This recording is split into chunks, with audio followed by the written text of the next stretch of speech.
May the peace of the Lord be with you all. Today's Gospel Reflection, August 5, 2025, Tuesday. Miriam and Aaron spoke against Moses on the pretext of the marriage he had contracted with a Cushite woman.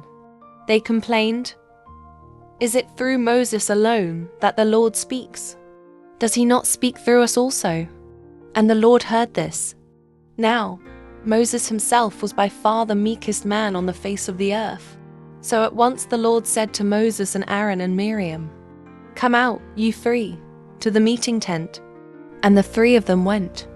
Then the Lord came down in the column of cloud, and standing at the entrance of the tent, called Aaron and Miriam. When both came forward, he said, "Now listen to the words of the Lord. Should there be a prophet among you?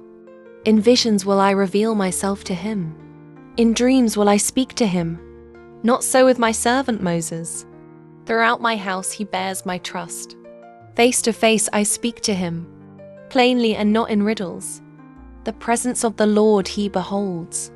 Why then did you not fear to speak against my servant Moses?"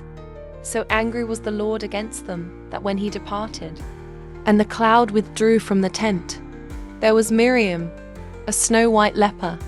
When Aaron turned and saw her a leper, he said to Moses, "Ah, my Lord, please do not charge us with the sin that we have foolishly committed. Let her not thus be like the stillborn babe that comes forth from its mother's womb, with its flesh half consumed." Then Moses cried to the Lord, "Please, not this. Pray, heal her." Responsorial Psalm. Be merciful, O Lord, for we have sinned. Have mercy on me, O God, in your goodness. In the greatness of your compassion wipe out my offense. Thoroughly wash me from my guilt, and of my sin cleanse me. Ah, be merciful, O Lord, for we have sinned. For I acknowledge my offense, and my sin is before me always. Against you only have I sinned, and done what is evil in your sight. Be merciful, O Lord, for we have sinned, that you may be justified in your sentence, vindicated when you condemn. Indeed, in guilt was I born, and in sin my mother conceived me. Be merciful, O Lord, for we have sinned. A clean heart create for me, O God, and a steadfast spirit renew within me. Cast me not off from your presence, and your Holy Spirit take not from me. Be merciful, O Lord, for we have sinned. The Holy Gospel according to Matthew. Jesus made the disciples get into a boat and precede him to the other side of the sea, while he dismissed the crowds. After doing so, he went up on the mountain by himself to pray. When it was evening, he was there alone. Meanwhile, the boat, already a few miles offshore, was being tossed about by the waves, for the wind was against it. During the fourth watch of the night, he came toward them, walking on the sea. When the disciples saw him walking on the sea, they were terrified. "It is a ghost," they said, and they cried out in fear. At once Jesus spoke to them, "Take courage, it is I. Do not be afraid."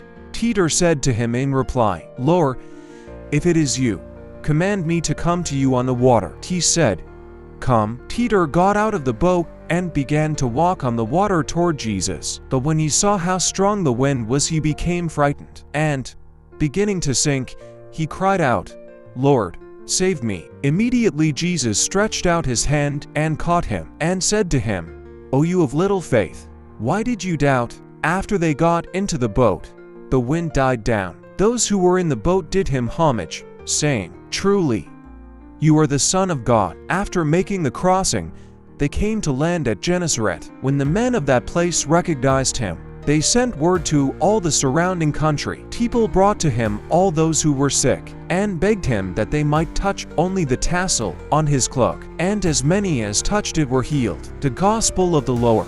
After the miraculous feeding of the 5,000, Jesus sent his disciples ahead by boat while he went up a mountain to pray alone.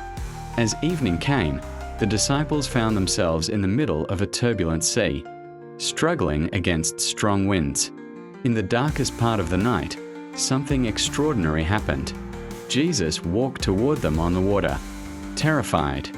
The disciples thought they were seeing a ghost, but they soon realized it was Jesus. their teacher. One of them, Peter, full of courage and doubt at the same time, stepped out onto the water to meet him. But fear got the better of him, and he began to sink. Still, the story didn't end in failure. It ended with rescue, assurance, and awe. This story is more than just a supernatural event. It's a picture of what happens when faith meets fear, and when human weakness is met with divine strength. The storm represents the challenges of life. Those moments when we feel tossed around by things we can't control, such as sickness, financial hardship, broken relationships, and personal doubt. Like the disciples, we may feel far from safety, rowing hard but going nowhere. And like the disciple who stepped out of the boat, we may want to walk in faith but falter when the winds pick up. The good news is that even when we begin to sink, we are not alone. There is a hand ready to lift us up.